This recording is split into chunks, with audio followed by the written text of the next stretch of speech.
अस्सलाम वालेकुम नाज़रीन, प्रोग्राम दिन भर में आप खुशामदीद कहते हैं। मैं हूँ आपकी मेज़बान शहरबान अवान। आज के प्रोग्राम में सबसे पहले बात करेंगे चीन की सालिसी में पाकिस्तान और अफगानिस्तान के दरमियान मुज़ाकरात की।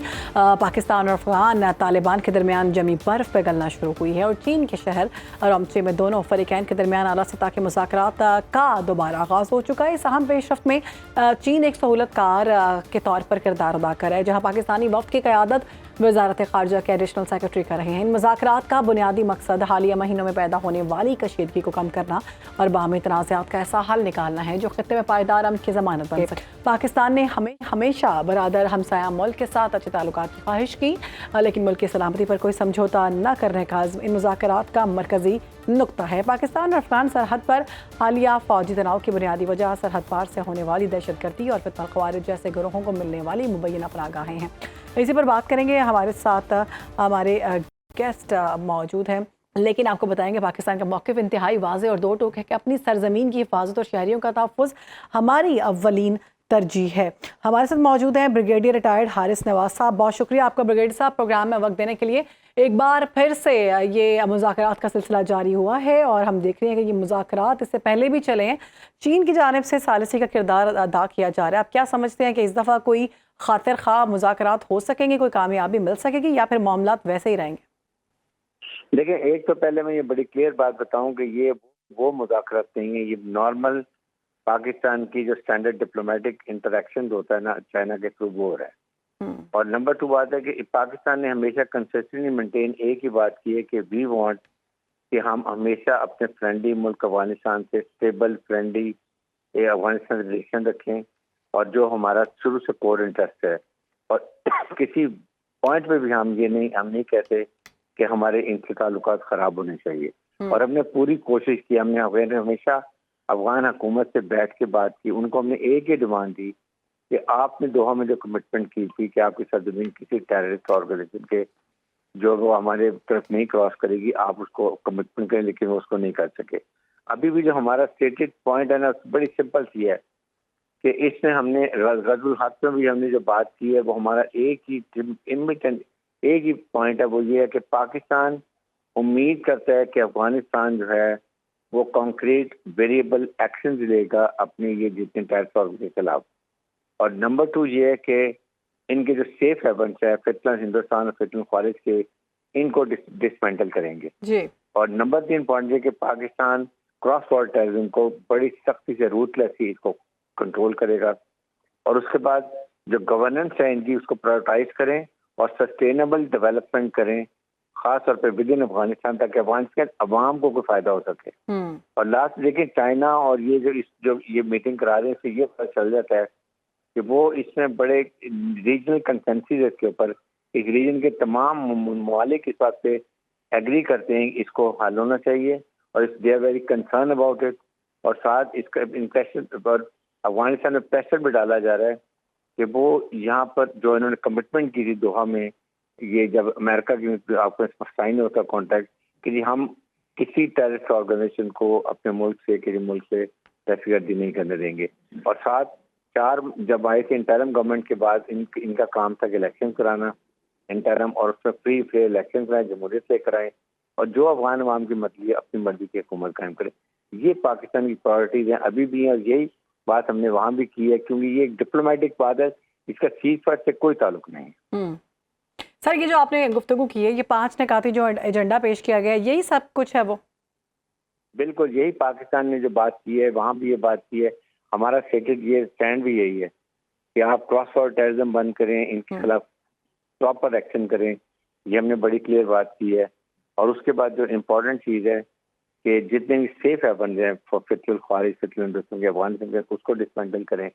वेरिएबल हमें आप इंफॉर्मेशन मिले कि आप वाकई इनके खिलाफ एक्शन करें, देन हम इसके बाद बैठ के चीज पर की बात करेंगे। अभी ये जस्ट डिप्लोमेटिक बात हो रही है, नथिंग एल्स। ठीक है। ब्रिगेडियर साहब, काबुल इंतज़ामिया को इस बात पर कैसे कायल किया जा सकता है अब कि पाकिस्तान जो है उसके ख़िलाफ़ जो उनके दुश्मन अनासर हैं उनकी मौजूदगी ख़ुद अफ़गानिस्तान के लिए भी एक बहुत बड़ा ख़तरा है, ना सिर्फ पाकिस्तान के लिए।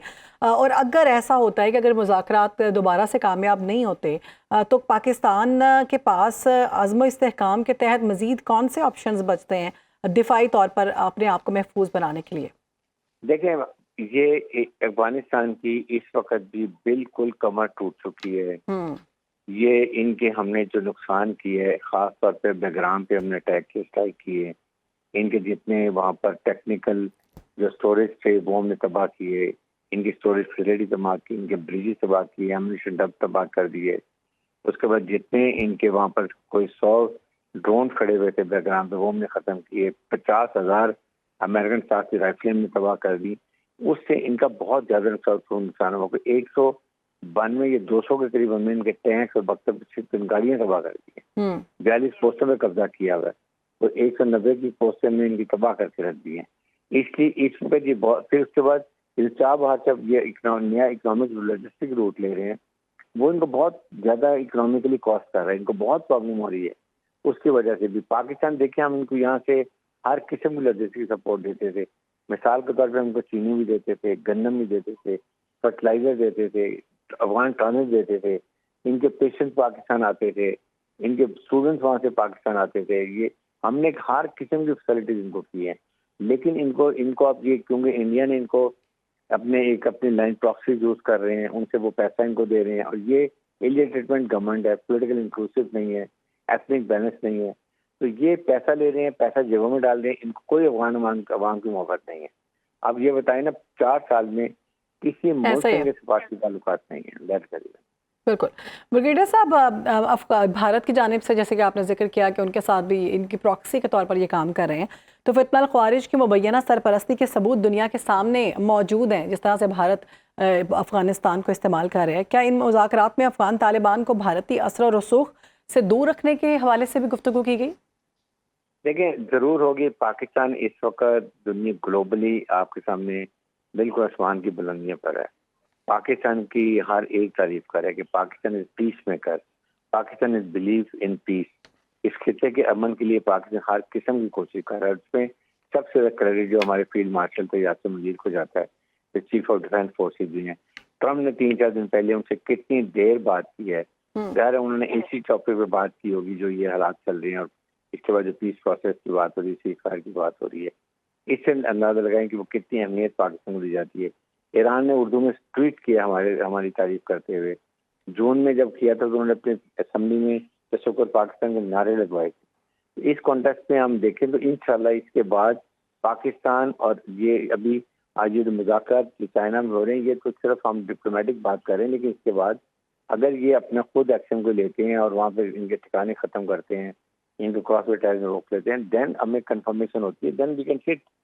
और हमें अफगान अवाम से बहुत है, हमें उनसे बिल्कुल कोई नाराजगी नहीं है। हम चाहते हैं कि वो उनकी डेवलपमेंट हो, वो सुख का सांस लें। उनको पिछले 4 दहाइयों से बेचारे ये इनको मिजिज से गुजर रहे हैं, वो भी खत्म होना चाहिए। बिल्कुल ठीक है। तो आई थिंक दैट्स पॉइंट। बहुत शुक्रिया। ब्रिगेडियर रिटायर्ड हारिस नवासा हमारे साथ मौजूद थे। और 5 निकाती पाकिस्तान की जानिब से एजेंडा पेश किया गया। चाइना के अंदर अफगानिस्तान के साथ मुज़ाकरात हो रहे हैं, तो उस पर गुफ्तगू की गई। अब बात करेंगे, पाकिस्तान भी सालिस का किरदार अदा कर रहा है ईरान के हवाले से, और अमरीका और इसराइल की जंग के हवाले से आपको बताएंगे। मगरबी साम्राज्य और सहोनी रियासत ने ईरान को कमज़ोर समझने की साजिश जो है उसको गलती करार दिया, लेकिन वादा सादिक के चहारुम के तूफान ने इनके गरूर को खाक में मिला दिया है। खलीज के पानियों से लेकर सहराओं में छुपे अमरीकी अड्डों तक पासदाराने इनकलाब के ड्रोन्स और मिसाइलों ने कहर बनकर दुश्मन को निशाना बनाया। 200 अमरीकी पायलटों के ठिकानों पर या उनका नाम नेहाद जदीद तरीन रडार सिस्टम। ईरानी दफाई कुव्वत ने साबित कर दिया कि अब खत्ते में अमरीकी किसी तरह की भी कोई भी मरीन्स या कश्ती अब नहीं चलेगी। इसराइली कंटेनर जहाज कुछ भी महफूज नहीं रहे। ये हमले इन बुज़दिलाना कार्रवाइयों का करारा जवाब हैं, जिन्होंने ईरान की सनत और क़यादत को निशाना बनाने की नापाक कोशिश की थी। आज अमरीकी सदर डोनाल्ड ट्रंप का 2 हफ्तों में जंग से निकलने का ऐलान दरअसल वाशिंगटन की इबरतनाक शिकस्त का एतराफ़ है। जो दुश्मन कल तक रजीम चेंज के ख्वाब देख रहा था, आज वो अपनी जान छुड़ाने के लिए बहाने तराश रहा है और अपनी नाकामी को मकासद की तकमील का झूठा नाम दे रहा है। ईरान ने अपनी सरजमीन का सौदा किया और ना ही वो किसी आर्जी जंग बंदी के जाल में आएगा। इसी पर बात करेंगे। हमारे गेस्ट हमें ज्वाइन कर चुके हैं साफ़ी जॉन हुसैन हमारे साथ मौजूद हैं, जबकि बैनुल-अक़वामी अमूर की माहिर हैं डॉक्टर शाज़िया अनवर चीमा साहिबा। बहुत शुक्रिया आप दोनों का। सबसे पहले जॉन आपकी जानिब आऊँगी।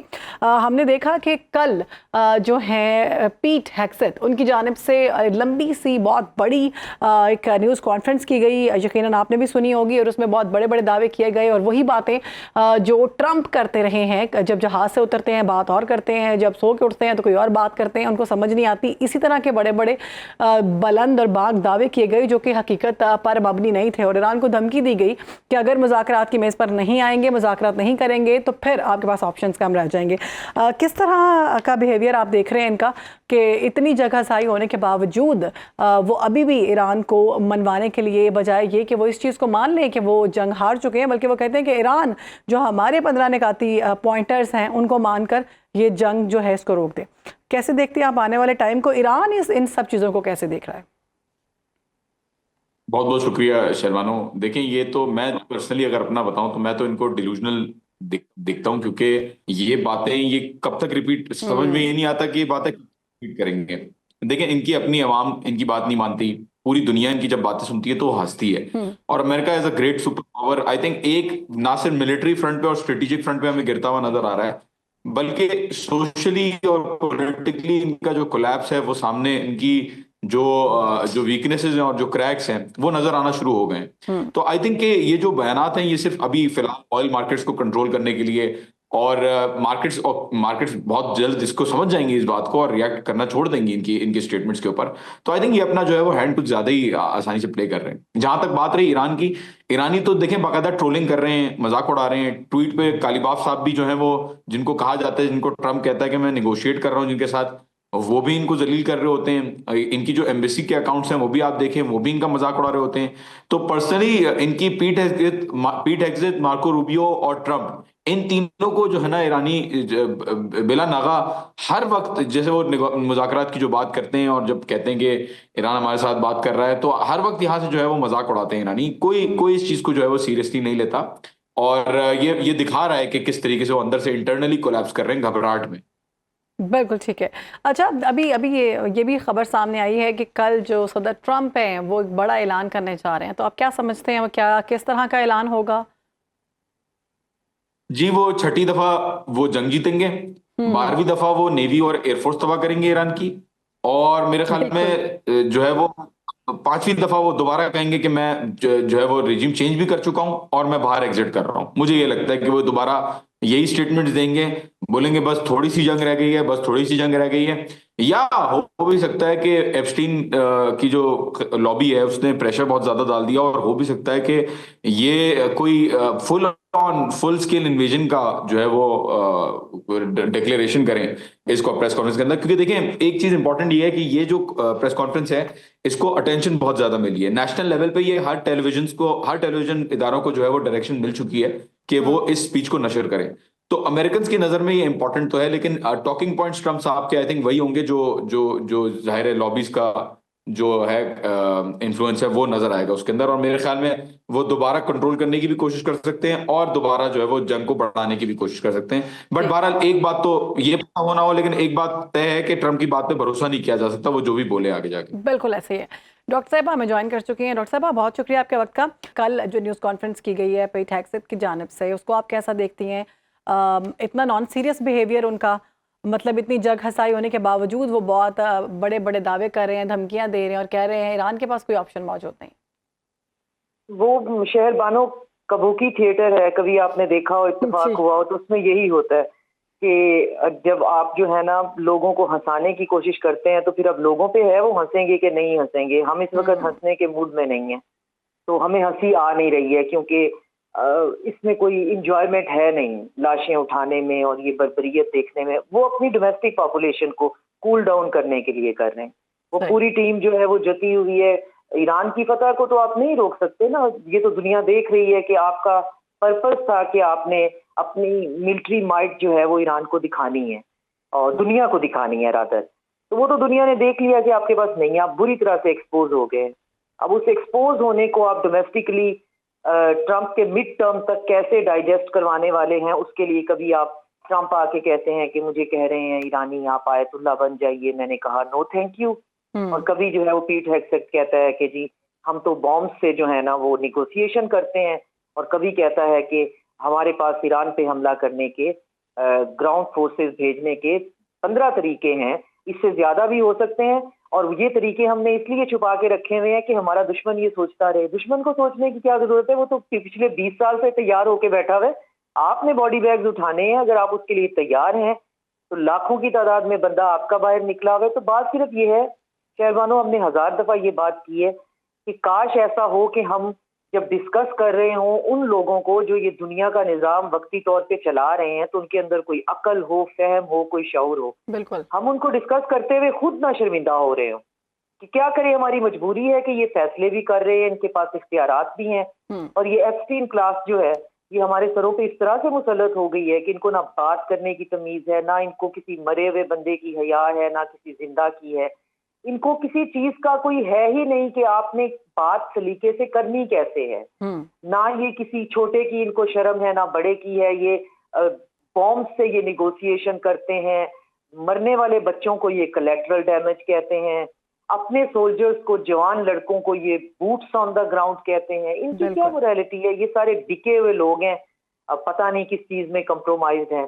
और जो अहम बात है, जो आज की जो खबर है, जो मैं जिसको डिस्कस करना चाह रही थी और सोच रही हूँ, वो ये कि चाइना की तरफ से जो 5 नुकात आए हैं, तो उनमें तो ये साफ जाहिर है कि ग्लोबल साउथ की जो पार्टी है वो अभी तक बिल्कुल फर्मली खड़ी हुई है और कोई पैनिक नहीं है। पहले बहुत तसल्ली से पाकिस्तान के अंदर वज़राए खारजा का इजलास हुआ तो कोई ऐसी चीज नहीं थी, ओ हो बचो बचो बचाओ बचाओ।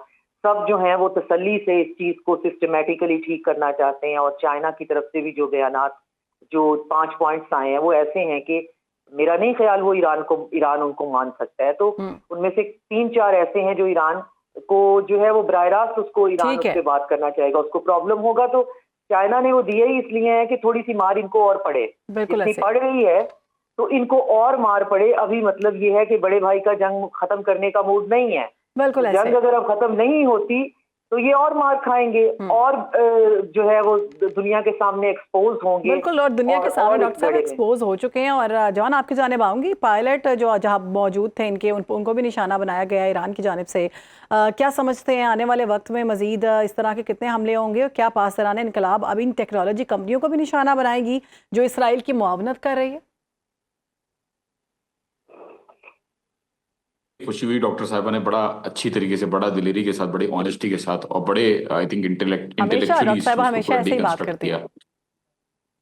और देखें, अगर मैं बात करूं आगे हमलों की, ये अभी ईरान जो प्लान करके बैठा हुआ है, ये बहुत बड़ी लंबी जंग प्लान करके बैठा हुआ है। ये अभी भी मैं आपको कहूंगा शहरबानो, ये हल्का हाथ रख रहे हैं। क्यों? मैं इसकी वजह बताता हूँ।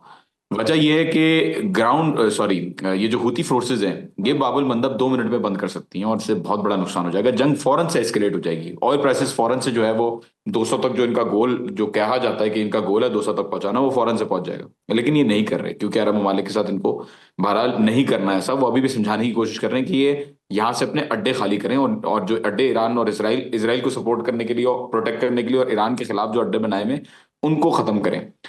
आगे जाके जो यूएस की, जो बिल्कुल डॉक्टर साहबा ने भी जैसे कहा कि ये जो यूएस के ये जो ट्रूप्स ऑन ग्राउंड बोल के भेजते हैं अपने बेचारे सोल्जर्स को, जिनको नहीं जाना, ये कैदी हैं असल में। 10,000 तो कैदी हैं, जो 5,000 जेराल्ड और फोर्ड पे और 5,000 लिंकन पे, और अभी जो बुश पे आ रहे हैं। इनको अपने घरों पे जाना है, इनको अपनी बीवी बच्चों के साथ टाइम स्पेंड करना है। पहले उनको वेनेजुएला में फोर्ड वालों को डिप्लॉय किया और आपने देखा कि किस तरीके से जो है वो लोग अपने स्यूरेज सिस्टम को चोक कर रहे थे ताकि वापस भेजा जाए। ये जो सोल्जर्स हैं, जब इनकी बॉडीज जाएंगी अमेरिका में, तो बहुत बुरा इम्पैक्ट जो है उसके अंदर होगा। और अगर लार्ज स्केल पे कोई अटैक होता है ईरान के अंदर, इंकर्जन होती है, तो civil war, I think no kings के साथ सिविल वॉर हो जाएगा। तो आई थिंक बहुत आगे जाके ईरान बड़ा, अभी इस वक्त भी ईरान अपनी एस्केलेट नहीं कर रहा है जितना एस्केलेट कर सकता है, क्योंकि वो चाह रहा है कि अरब ममालिक अपने बेसिस खाली करें। अब इनके जो सोल्जर्स हैं, जिनको सील ट्रेनिंग और मरीन्स और डेल्टा फोर्स और बेटा फोर्स जो बोला जाता है इतना ज्यादा, वो उनके पास, वो भाग रहे हैं विलाओं में, जो है वो छुप छुप के रह रहे हैं, जगह ले रहे हैं कि किसी तरीके से उनको होटल भी जो है वो मना कर रहे हैं अब कि आप यहाँ नहीं रह सकते। तो आई थिंक बड़ी शर्मिंदगी की बात है, ऐसा नहीं होना चाहिए जैसा हो रहा है। बिल्कुल ठीक है, बहुत शुक्रिया जॉन हुसैन हमारे मौजूद थे। डॉक्टर शाजिया अनवर चीमा साहिबा मामले के हवाले से गुफ्तगू करी थी। ब्रेक ले रहे हैं, ब्रेक के बाद हाजिर। वेलकम बैक नाज़रीन। पाकिस्तानी अवाम एक बार फिर माशी जो चक्की है उसमें पिसने के लिए तैयार हो जाएं, क्योंकि FBR की टैक्स अहदाफ में नाकामी ने हुकूमत के होश उड़ा दिए हैं। मार्च 2026 के महीने में 1367 अरब रुपए का हदफ पूरा करना तो दूर की बात थी, 200 अरब रुपए का बड़ा शॉर्टफॉल सामने आ रहा है। इस नाकामी का सीधा मतलब ये है कि IMF का शिकंजा मजीद कसेगा, जिसने पहले ही अगले माली साल के लिए यानी अगर हम बात करें 15 ट्रिलियन का पहाड़ जैसा हदफ हमारे लिए खड़ा कर दिया। अब इस खसारे को पूरा कैसे करना है, इसी पर बात करेंगे। शहरियार भट्ट साहब माहिर मईशत हमें ज्वाइन कर चुके हैं। बहुत शुक्रिया आपका शहरियार भट्ट साहब, आप प्रोग्राम में वक्त देने के लिए। शहरियार साहब, कहा यह जा रहा है कि अब अगले महीने जो बिल आएगा मार्च का, इसमें एडजस्टमेंट हो के मज़ीद पैसे आवाम को बिलों में मज़ीद भारी बोझ देना पड़ेगा और उसके बाद ये सिलसिला जो है पूरी गर्मियों तक चलता रहेगा, तो कहीं जाकर हम 15 ट्रिलियन का जो एक बोझ है ना वो आम आवाम से लेकर हल कर सकेंगे। ये क्या सूरत हाल है, इस हवाले से बताइएगा।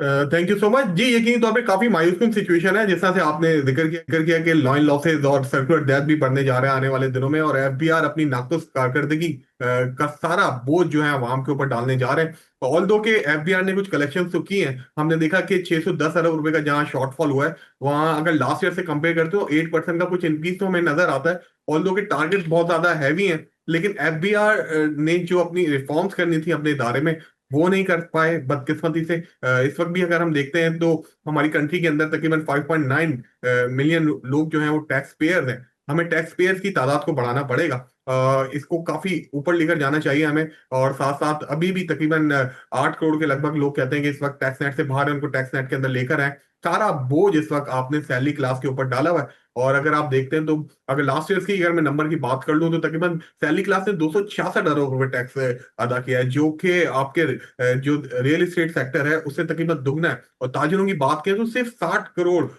रुपए उन्होंने टैक्स अदा किया, जो कि बिल्कुल भी जस्टिफाई नहीं है। हमारे ख्याल में टैक्स के जो टैक्स नेट को ब्रॉड करने की जरूरत है और इसको फैलाने की जरूरत है, ताकि टैक्स के अहदाफ को आसान किया जा सके, आम आम के ऊपर कम बोझ पड़े, सैलरी क्लास के ऊपर कम से कम बोझ पड़ सके। शहरियार साहब, ये तो सैलरी का जो लोग सैलरी ले रहे हैं, सैलरी क्लास क्या बात करें, जो तबका है वो इंतहाई मुश्किलात का शिकार है। पहले ही सैलरीज जो है पिछले 3-4 साल से बढ़ी नहीं है, और इन्फ्लेशन और जो सूरत हाल पाकिस्तान की हम देख रहे हैं, मशरिक़ वस्ता में जो जंग छिड़ी हुई है उसकी वजह से भी शदीद जो है महंगाई का बहरान हमारे सामने आ रहा है। तो ऐसी सूरत में मज़ीद जो फरवरी के ईंधन की कीमतों का फ़र्क है वो फ्यूल एडजस्टमेंट की सूरत में अप्रैल के बिलों में आएगा।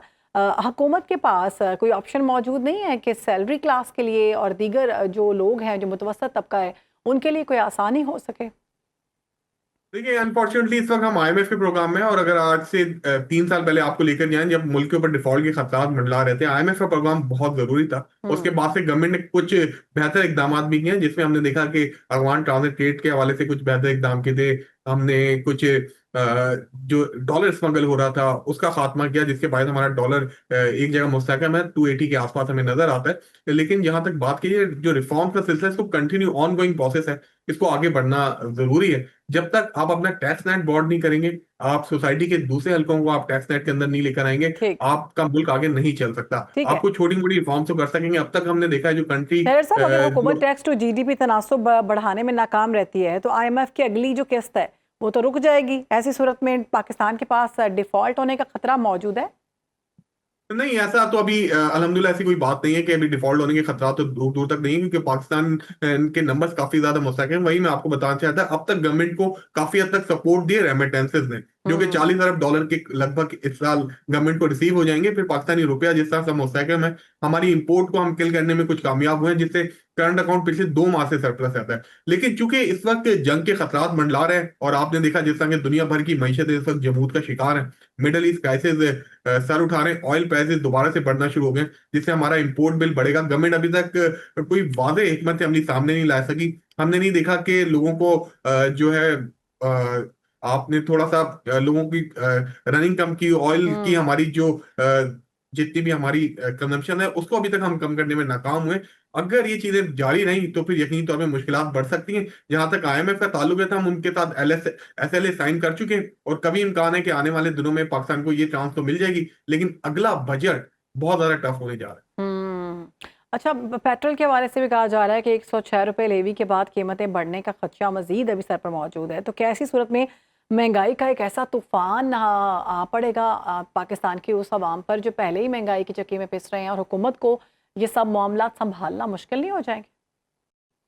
देखिए, महंगाई का तूफान तो आ सकता है यकीनी तौर पे, अगर हमने जो हमारी जो लाइफ स्टाइल है इसको हमने चेंज नहीं किया है। सबसे बढ़कर जिस तरह से ऑयल प्राइसेस बढ़ रहे हैं वो बहुत ज्यादा खतरात की अलामत है। अगर हमने हमारा लाइफ स्टाइल चेंज नहीं किया, ऑयल की कंजम्पशन हमने कम नहीं की, जिस तरह के हमारे खराजात हैं हमने अयाशियां कम नहीं की, तो जब तक ये चीजें बेहतर नहीं हो सकती। जब ऑयल महंगा होगा तो उसके बाद बिजली की कीमतें भी महंगी होंगी, और स्टेट ऑफ हार्मोज बंद होने के बाद से आप देख रहे हैं कि एलपीजी की कीमतों में भी 70 रुपए का इजाफा हुआ है। आज जी जो हाँ। सीपीआई के नंबर आए उनमें 7.3% हम इंक्रीज देख रहे हैं। तो ये चीजें आस्ते आस्ते बढ़ती जाएंगी। अभी तक हमारी खुशकिस्मती ये है, आप कह सकते हैं कि हमारा रुपया एक जगह मेंटेन है। अगर हमारे रुपए पे प्रेशर आना शुरू हो गया, ऑयल प्राइसेस बढ़ना शुरू हो गई, तो आप देखेंगे कि चीजें आउट ऑफ कंट्रोल होना शुरू हो जाएंगी, जैसा हमने पीडीएम की गवर्नमेंट में देखा था 2.5 ईयर अगो, जब जी, चीजें काफी ज्यादा महंगी होना शुरू हो गई। तो यानी सबसे मुश्किल काम ये है कि अपनी अय्याशियों को कंट्रोल करना पड़ेगा, उसके बाद जाके मामला बेहतर होंगे। बहुत शुक्रिया शहरियार भट्ट साहब, माहिर हमारे सारे मामले के हवाले से हमारे साथ गुफ्तगू कर रहे थे। आगे बढ़ेंगे, एक और अहम खबर उस हवाले से बताएंगे। एक बार फिर महंगाई ने आवाम पर नया वार कर दिया। एक महंगाई हमने आपको बताई है, अगली महंगाई भी सुन लें आप। इस बार निशाना बनने जा रही है एलपीजी। ओगरा ने फी किलो कीमत में 78 रुपये 28 पैसे का भारी इजाफा कर दिया, जिसके बाद नई कीमत 304 रुपये से तजावुज कर गई है, जबकि घरेलू सिलेंडर तकरीबन 924 रुपये महंगा हो चुका है। यानी असल मसला सिर्फ ये नहीं, हकीकत ये है कि मार्केट में पहले ही एलपीजी 450 से 500 रुपये किलो तक बिक रही है और कोई पूछने वाला नहीं। एक ऐसा निज़ाम है जहां सरकारी कीमत कुछ और है और आवाम कुछ और वसूल करे। इसी पर बात करेंगे chairman LPG association Irfan Khokhar साहब ने हमें ज्वाइन किया। बहुत शुक्रिया इरफान साहब वक्त देने के लिए। हमने देखा कि जो हुकूमत की जानिब से रेट बढ़ाए जाते हैं, तो जो मार्केट में लोग बैठे हुए हैं उनकी जानिब से तो डबल ट्रिपल रेट्स लगाए जा रहे हैं। अभी सिलेंडर जो घरेलू सिलेंडर है 5,000 रुपये में वो मिल रहा है मुकम्मल, अगर आपने फिल करवाना है। तो क्या कोई चेक एंड बैलेंस नहीं है? अफसोस की बात है कि इस पर महंगाई ने कमर तोड़ के रख दी, और एलपीजी जो सरकारी कीमत में मुल्क भर में किसी जगह भी दस्तयाब नहीं है। हुकूमत की जगह रेट बिल्कुल मुझे नजर नहीं आ रही। मैंने तो कई दिन पहले से इंकशाफ किया था कि इन इदारों को लगाम डाली जाए। ये इदारे या तो इनको बिल्कुल नोटिफिकेशन करना बंद कर दिए, या आवाम के हकूक में एक बहुत बड़ा डाका है। जो सरकारी कीमत 304 रुपए है, आप इससे पहले आप देखें कि फरवरी की कीमत जो थी उस वक्त वो सिर्फ 226 रुपए थी और लोगों को 300-400 रुपए किलो मिल रही थी। अब मैंने 16 दिन कबल मैंने कहा था, जब एफआईए ने जब एक शिप पे रेट किया था, तो मैंने कहा था ये कीमत 500 रुपए क्रॉस करेगी। फौरी तौर पे इस पे आप हुकूमत कोई ना कोई एक्शन ले। फिर इसमें अदारे एक्टिव हुए, प्राइम साहब और वजीर पेट्रोलियम अली परवेज मलिक साहब वगैरह चेयरमैन और सब लोग। फिर हमारे से हमने सबने जोन पे डेली मीटिंग शुरू की, तो सप्लाई चेन को हमने बेहतर किया, तो कीमतें फिर कंट्रोल। लेकिन इस वक्त जो है एकदम से इंटरनेशनल कीमत जो बड़ी है। इरफान खोखर साहब, तमाम चीफ सेक्रेटरीज और मार्केटिंग कंपनीज जो हैं उनके चेयरमैन को कह दिया गया है कि जो भी कीमत ज्यादा वसूल करता है उसके खिलाफ कार्रवाई की जाए, तो कार्रवाई क्यों नहीं की जा रही? अभी सिर्फ 15 मिनट पहले चेयरमैन ओगरा ने तमाम पाकिस्तान के चीफ सेक्रेटरी साहबान को, इवन गिलगित बल्तिस्तान, आजाद कश्मीर और पूरे मुल्क भर के तमाम चीफ सेक्रेटरीज को, तमाम एलपीजी मार्केटिंग कंपनी को हदायत की है कि वो बकरा करदा कीमत जो इस वक्त अप्रैल की है 304 रुपए है, उसको यकीनी बनाया जाए। आवाम को सस्ती गैस देने के लिए वजीर पेट्रोलियम ने भी और प्राइम मिनिस्टर हाउस से भी हदायत जारी कर दी गई है। तमाम एसी और डीसी को भी चीफ सेक्रेटरी ने हदायत जारी की है। आर्टिकल 29 के तहत तमाम तर इख्तियार जो हैं वो डीसी और एसी के पास हैं। कीमत को यकीनी बनाना, सार्फिन के लिए सहूलत पैदा करना और गैर मिनी सिलेंडर पे काबू डालना, और ये जो अमवात हो रही है, गुजरांवाला में 400 गैर मिनी सिलेंडर बनाने के कारखाने इनको बंद करना। इरफान साहब, अभी मार्केट में, क्योंकि आप इन हालात से ज्यादा हमसे ज्यादा वाकिफ हैं, मार्केट में सिलेंडर जो है वो कितने रुपए के हिसाब से मिल रहा है? जी, सिलेंडर जो है वो सिलेंडर की वो कीमत जो है वो ओगरा के नोटिफिकेशन में जो मुकर्रर की गई है वो पर केजी के हिसाब से ही की गई है। लेकिन बात ये इसको मनमानी कीमत पूरे मुल्क भर में वसूल की जा रही है। बड़ा अफसोसनाक अमल है। इस वक्त लोगों की गुफ्ते खरीद से एलपीजी बाहर हो, किसी वक्त हम गरीब का फ्यूल कहते थे एलपीजी को, एलपीजी गरीब का ठीक है, लेकिन हमारा भी मसला यही है इरफान साहब, हम भी इसी मुआशरे का हिस्सा हैं, हम भी सिलेंडर भरवाते हैं। तो हमने देखा कि कल की अगर मैं अपनी बात करूं तो 5,000 का एक घरेलू सिलेंडर जो है ना वो फिल करके दिया गया है कि जी जो है एलपीजी वो मिल नहीं रही और डबल ट्रिपल रेट्स लिए जा रहे हैं। बहुत शुक्रिया ये देखना होगा अब कंपनीज को जो अमीन है किस तरह से इसको लेकर चलते हैं, क्या बिल्कुल ही इसी तरह का मामला रहेंगे। एक और अहम खबर है महकमा स्कूल एजुकेशन के हवाले से आपको बताएंगे कि नए औकातकार का नोटिफिकेशन जारी कर दिया गया है। पंजाब भर के सरकारी और प्राइवेट स्कूलों में जुमा के रोज़ छुट्टी हुआ करेगी और तालीमी इदारे हफ्ते में 4 रोज़ खुला करेंगे। स्कूल के औकातकार के हवाले से ये बताया गया है। इसी पर बात करेंगे हमारे साथ मौजूद deputy bureau chief Lahore Ali Siraj. Ali बताइएगा मजीद क्या क्या नोटिफिकेशन में बातें की गई हैं। जी बिल्कुल, मुल्की सूरत हाल को देखते हुए डीजल और पेट्रोल की कमी को सामने रखते हुए बाकायदा तौर पर महकमा स्कूल एजुकेशन ने स्कूल 4 दिन खोलने की जो है वो मंजूरी दी है, जिसका बाकायदा तौर पर नोटिफिकेशन भी जारी कर दिया है। पंजाब भर के सरकारी प्राइवेट स्कूल जो हैं वो जुमे के रोज जो है उनको छुट्टी हुआ करेगी। इसी तरह तलीमी इदारे अब हफ्ते में सिर्फ 4 दिन खुला करेंगे।